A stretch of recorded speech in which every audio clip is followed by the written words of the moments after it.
Hello दोस्तों, मेरा case आप सभी का आर के नए चैनल में स्वागत करता हूँ। आइए आज हम बात करने वाले हैं आर्टिकल प्रमुख आर्टिकल के बारे में करेंगे। एक दृष्टि में प्रमुख आर्टिकल कौन कौन से हैं उन सभी की बात करते हैं।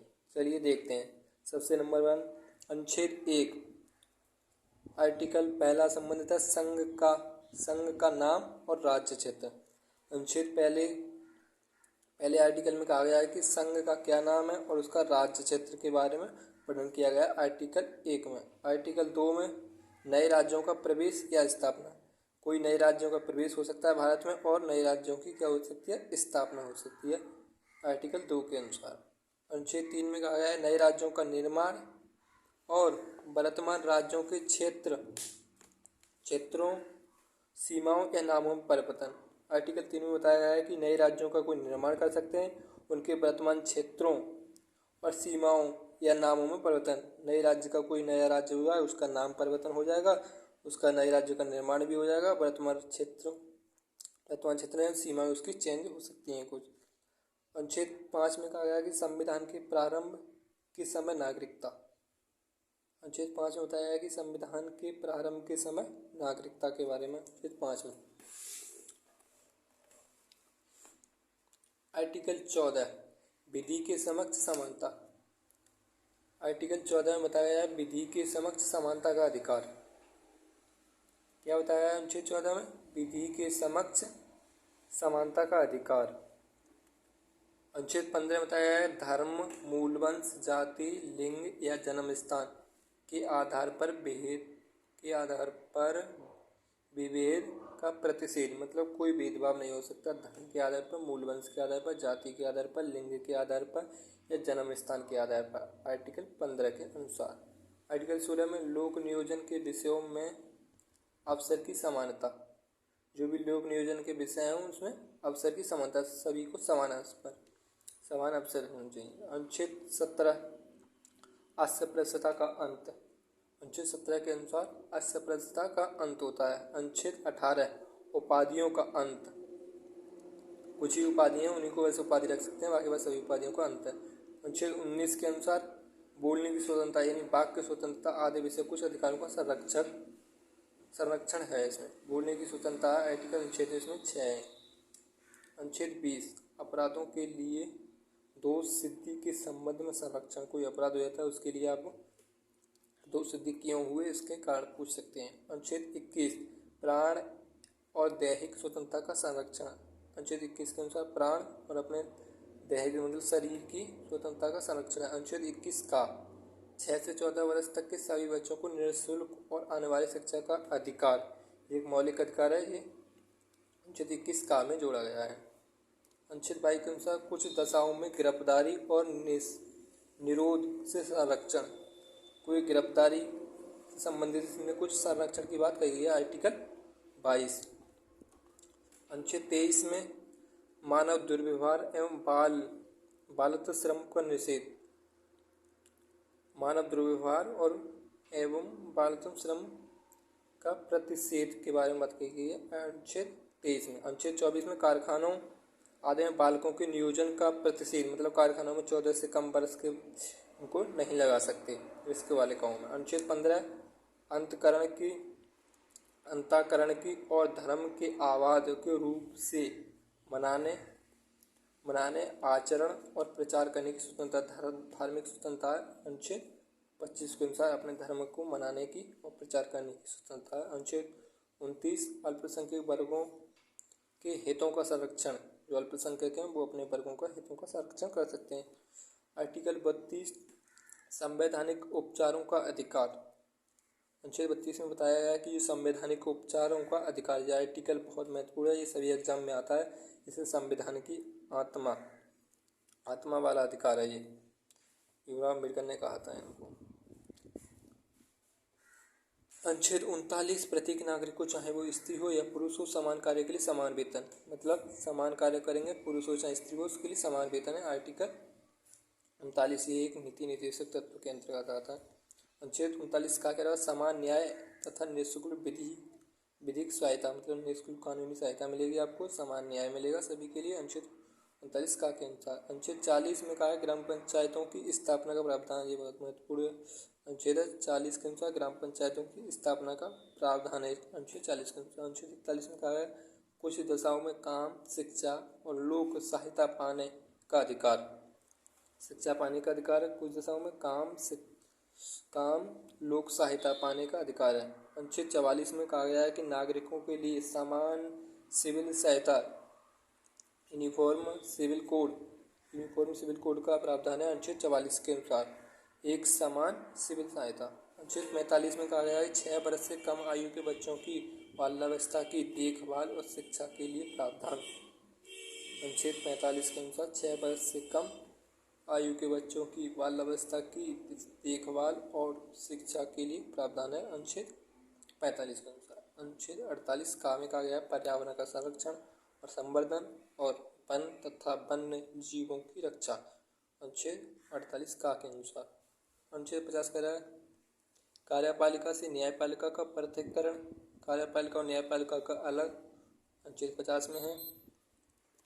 अनुच्छेद 51 अंतर्राष्ट्रीय शांति और सुरक्षा की अभिवृद्धि, अंतर्राष्ट्रीय शांति और सुरक्षा। अनुच्छेद 51 का है 51 का में मूल कर्तव्यों की बात अनुच्छेद 51 में कही गई है। अनुच्छेद 52 भारत का राष्ट्रपति। अनुच्छेद 55 राष्ट्रपति के निर्वाचन की पद्धति। अनुच्छेद 57 निर्वाचन के लिए पात्रता। आगे देखते हैं। अनुच्छेद 58 राष्ट्रपति पद की योग्यता क्या है। अनुच्छेद 60 राष्ट्रपति के द्वारा शपथ या प्रतिज्ञान। अनुच्छेद 51 राष्ट्रपति पर चलाई जाने वाली महाभियोग की प्रक्रिया के बारे में बताया गया। अनुच्छेद 66 में उपराष्ट्रपति का निर्वाचन। अनुच्छेद 70 में अन्य आकस्मिकताओं में राष्ट्रपति के कर्तव्यों का निर्वहन। अनुच्छेद 72 राष्ट्रपति के द्वारा क्षमादान, ये बहुत इम्पोर्टेंट आर्टिकल है। आर्टिकल 72 के अनुसार राष्ट्रपति क्षमादान की शक्ति है। अनुच्छेद 74 राष्ट्रपति को सहायता और सलाह देने के लिए एक मंत्रिपरिषद होगी। अनुच्छेद 75 के अनुसार प्रधानमंत्री की नियुक्ति राष्ट्रपति करेगा और अन्य मंत्रियों की नियुक्ति राष्ट्रपति प्रधानमंत्री की सलाह पर करेगा। अनुच्छेद 75 के अनुसार अनुच्छेद 76 में भारत का महान्यायवादी है। अनुच्छेद 79 संसद के गठन का प्रावधान है। अनुच्छेद 80 राज्यसभा की संरचना। अनुच्छेद 81 लोकसभा की संरचना। 83 वन में कहा गया है राज्यसभा एक अस्थायी सदस्य है, ये रिटर्न नहीं हो सकता कभी भी। अनुच्छेद 84 संसद की सदस्यता के लिए अर्हता मतलब क्या योग्यताएं संसद की सदस्यता के लिए। अनुच्छेद 85 संसद के सत्र व सत्यावासन और विघटन के बारे में बताया। अनुच्छेद 85 में अनुच्छेद 100 लोकसभा अध्यक्ष के द्वारा अपने निर्णायक मत का प्रयोग पक्ष एवं विपक्ष के मत के बराबर होने पर, मतलब लोकसभा अध्यक्ष को अपना निर्णय तभी देंगे जब दोनों के मत बराबर हों, पक्ष विपक्ष के दोनों के मत बराबर होंगे तब लोकसभा अध्यक्ष अपना मत निर्णायक मत देंगे। अनुच्छेद 101 के अनुसार अनुच्छेद 108 के कोई दशा में दोनों सदनों की संयुक्त बैठक। अनुच्छेद 9 के अनुसार धन विधेयकों के संबंध में विशेष प्रक्रिया। अनुच्छेद 110 धन विधेयक की परिभाषा। अनुच्छेद 111 संसद के दोनों सदनों के द्वारा पारित विधेयक को राष्ट्रपति की अनुमति। अनुच्छेद 112 वार्षिक वित्तीय विवरण मतलब बजट के बारे में अनुच्छेद 112 में कहा गया है। ये दो बहुत महत्वपूर्ण है, एक वार्षिक वित्तीय विवरण आर्टिकल 112 और 108। अनुच्छेद 117 वित्त विधेयकों के बारे में विशेष उपबंध। अनुच्छेद 122 न्यायालयों के द्वारा संसद की कार्यवाही की जांच न किया जाना चाहिए। अनुच्छेद 122 के अनुसार न्यायालयों के द्वारा संसद की कार्यवाही की जांच न किया जाना चाहिए। अगला आर्टिकल देखते हैं 123 संसद के विश्रांति काल में अध्यादेश पारित करने की राष्ट्रपति की शक्ति। अनुच्छेद 124 उच्चतम न्यायालय की स्थापना और गठन। अनुच्छेद 129 उच्चतम न्यायालय का अभिलेख न्यायालय होना। उच्चतम न्यायालय कैसा है? अभिलेख न्यायालय आर्टिकल 129 के अनुसार। आर्टिकल 137 उच्चतम न्यायालय की पुनरावलोकन की शक्ति। पुनरावलोकन की शक्ति है उच्चतम न्यायालय में मतलब सुप्रीम कोर्ट में। आर्टिकल 137 के अनुसार 143 कह रहा है कि उच्चतम न्यायालय से परामर्श करने की राष्ट्रपति की शक्ति। राष्ट्रपति जब चाहे तो आर्टिकल 143 के अनुसार उच्चतम न्यायालय से परामर्श ले सकते हैं, मगर वो परामर्श बाध्यकारी नहीं है राष्ट्रपति पर। अनुच्छेद 148 के अनुसार भारत का नियंत्रक एवं महालेखा परीक्षक के बारे में बात की गई है। आर्टिकल 148 के में भारत का नियंत्रक एवं महालेखा परीक्षक के बारे में बात की गई है। अनुच्छेद 155 में राज्यपाल की नियुक्ति, अनुच्छेद 161 में क्षमा आदि की और कुछ मामलों में दंडादेश के निलंबन परिहार या लघुकरण की राज्यपाल की शक्ति। राज्यपाल किसी भी व्यक्ति को मृत्यु दंड को नहीं रोक सकती, मगर कोई उसको सजा को कम कर सकते हैं बस। अनुच्छेद 164 ए के अनुसार राज्यपाल के द्वारा मुख्यमंत्री की नियुक्ति, मुख्यमंत्री की सलाह पर अन्य मंत्रियों की नियुक्ति।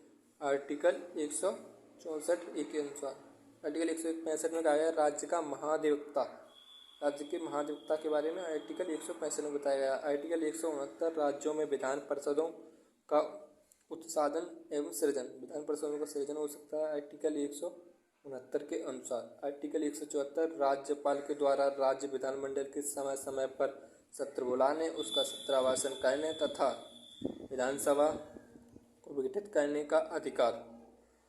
आर्टिकल 174 के अनुसार। आर्टिकल 200 के अनुसार राज्यपाल के द्वारा विधेयकों पर अनुमति देना या अनुमति रोक लेना या राष्ट्रपति के विचार के लिए आरक्षित कर लेना। आर्टिकल 200 के अनुसार। आर्टिकल 201 के अनुसार विचार के लिए आरक्षित विधेयक। अनुच्छेद 213 विधानमंडल के विश्रांति काल में राज्यपाल को अध्यादेश जारी करने की शक्ति है। आर्टिकल 213 के अनुसार। 214 के अनुसार राज्यों के लिए उच्च न्यायालय, मतलब राज्यों के लिए उच्च न्यायालय होगा। अनुच्छेद 215 के अनुसार उच्च न्यायालयों का अभिलेख न्यायालय होना। उच्च न्यायालय कैसे हैं? अभिलेख न्यायालय के रूप में भी कार्य करेंगे। आर्टिकल 215 के अनुसार। अनुच्छेद 216 उच्च न्यायालयों को गठन। अनुच्छेद 217 उच्च न्यायालयों के न्यायाधीशों की नियुक्ति और उसके पद की शर्तें। आर्टिकल 226 उच्च न्यायालयों को कुछ रिट जारी करने की शक्ति। अनुच्छेद 231 दो या दो से अधिक राज्यों के लिए एक ही उच्च न्यायालय की स्थापना, मतलब दो या दो से अधिक राज्यों के लिए एक उच्च न्यायालय की स्थापना हो सकती है। ऐसा भारत में कई राज्यों में है। अनुच्छेद 233 के अनुसार जिला न्यायालयों की नियुक्ति। अनुच्छेद 239 का के अनुसार दिल्ली के संबंध में विशेष उपबंध। आर्टिकल 239 का के अनुसार। अनुच्छेद 241 संघ राज्य क्षेत्रों के लिए उच्च न्यायालय। अनुच्छेद 243 का पंचायतों का गठन। अनुच्छेद 243 का क्या है? पंचायतों का गठन। अनुच्छेद 243 जहाँ पंचायतों के वित्तीय मामलों पर सिफारिश करने के लिए राज्यों के द्वारा वित्त आयोग गठित करने का प्रावधान है। वित्त आयोग का गठन करने का प्रावधान है। अनुच्छेद 243 आई या फिर जा। 243 टा पंचायतों के लिए निर्वाचन। 243 था नगर पालिका का गठन। 243 या नगर पालिकाओं के लिए निर्वाचन। 243 या घ जिला योजना के लिए समिति। 243 या झ सहकारी समितियों का निगमन। अनुच्छेद 249 राज्यों की राज्य सूची के विषय के संबंध में राष्ट्रीय हित में विधि बनाने की संसद की शक्ति। राज्य सूची के विषय में राष्ट्रीय हित में संसद क्या बना सकती है? विधि बना सकती है। आर्टिकल 249 के अनुसार। अनुच्छेद 253 अंतर्राष्ट्रीय करारों को प्रभावी करने के लिए विधान बना सकती है संसद। अनुच्छेद 262 अंतर्राज्यीय नदियों के जल संबंधी विवादों का निर्णय कर सकती है। अनुच्छेद 262 के अनुसार संसद। 263 अंतर्राज्य परिषद के संबंध में उपबंध। अनुच्छेद 266 भारत और राज्यों की संचित निधियों और लोक लेखे के बारे में प्रावधान है। अनुच्छेद 267 भारत की आकस्मिकता निधि। अनुच्छेद 280 वित्त आयोग मतलब फाइनेंस कमीशन, ये बहुत महत्वपूर्ण। अनुच्छेद 280 के अनुसार वित्त आयोग। अनुच्छेद 300 का विधि के प्राधिकार के बिना व्यक्तियों को संपत्ति से वंचित न किया मतलब अनुच्छेद 300 का के अनुसार क्या है? विधि के प्राविधान प्राधिकार के बिना व्यक्तियों को संपत्ति से वंचित न करे। संपत्ति का अधिकार है वो वंचित किस में आ गया, ये कानूनी अधिकार बन गया आर्टिकल 300 का में। अनुच्छेद 312 अखिल भारतीय सेवाएं। अनुच्छेद 315 संघ और राज्यों के लिए लोक सेवा आयोग। अनुच्छेद 324 निर्वाचन के अधीक्षण निर्देशन नियंत्रण का निर्वाचन आयोग में निहित होना। अनुच्छेद 326 लोकसभा और राज्यों की विधानसभा के लिए निर्वाचनों का वयस्क मताधिकार के आधार पर होना। मतलब लोकसभा चुनाव और राज्यों की विधानसभा के चुनाव होंगे वयस्क मताधिकार के आधार पर होंगे अनुच्छेद 326 के अनुसार। अनुच्छेद 330 लोकसभा में अनुसूचित जाति एवं अनुसूचित जनजातियों के लिए सीटों का आरक्षण। SC और ST की सीटों का आरक्षण अनुच्छेद 303 में। अनुच्छेद 331 लोकसभा में एंग्ल भारतीय समुदाय का प्रतिनिधित्व। जो एंग्ल भारतीय समुदाय का प्रतिनिधित्व है वो अनुच्छेद 331 के अनुसार। अनुच्छेद 332 में राज्यों की विधानसभाओं में अनुसूचित जातियों और अनुसूचित जनजातियों के लिए स्थानों का आरक्षण। अनुच्छेद 333 में कहा गया राज्यों की विधानसभाओं में एंग्ल भारतीय समुदाय का प्रतिनिधित्व वो कौन से आर्टिकल 333 के अनुसार राज्यों की विधानसभा में और 331 के अनुसार लोकसभा में। 338 राष्ट्रीय अनुसूचित जाति आयोग। राष्ट्रीय अनुसूचित जाति आयोग आर्टिकल 338 के अनुसार 338 का के अनुसार राष्ट्रीय अनुसूचित जनजाति आयोग मतलब SC और ST का प्रावधान किसमें, आर्टिकल 338 में SC, अनुच्छेद 338 का में ST। आर्टिकल 340 राष्ट्रीय पिछड़ा आयोग का गठन। अनुच्छेद 343 संघ की राजभाषा हिंदी और लिपि देवनागरी घोषित। अनुच्छेद 344 राजभाषा आयोग। अनुच्छेद 350 का प्राथमिक स्तर पर मातृभाषा में शिक्षा की सुविधा मतलब प्राथमिक स्तर प्राइमरी एजुकेशन मातृभाषा में दी जाएगी वो आर्टिकल 350 का कहता है। 352 के अनुसार राष्ट्रीय आपातकाल की घोषणा युद्ध या भारी आक्रमण या फिर सशस्त्र विद्रोह की स्थिति में। सशस्त्र विद्रोह शायद ही हट गया है इसमें। अनुच्छेद 352 के अनुसार युद्ध या भारी आक्रमण के काल ही इसमें आपातकाल लगाया जा सकता है आर्टिकल 352 के अनुसार। आर्टिकल 356 के अनुसार राज्यों में संवैधानिक तंत्र के विफल हो जाने की दशा में उपबंध। राज्यों में संवैधानिक तंत्र के विफल हो जाने की दशा में आपातकाल लगाया जा सकता है आर्टिकल 356 के अनुसार। आर्टिकल 360 में वित्तीय आपातकाल घोषित करने का प्रावधान है, जो अभी तक एक भी बार नहीं लगाया वित्तीय आपातकाल भारत में। अनुच्छेद 368 संसद को संविधान में संशोधन करने की शक्ति। अनुच्छेद 370 जम्मू कश्मीर राज्य के संबंध में अस्थायी उपबंध जो 31 अक्टूबर 2019 से प्रवर्तन में नहीं है, मतलब इसमें संविधान संशोधन हो गया था अभी 370 में। थैंक यू दोस्तों, वीडियो अच्छी लगी हो तो लाइक और शेयर, चैनल को सब्सक्राइब करना मत भूलना। Thank you.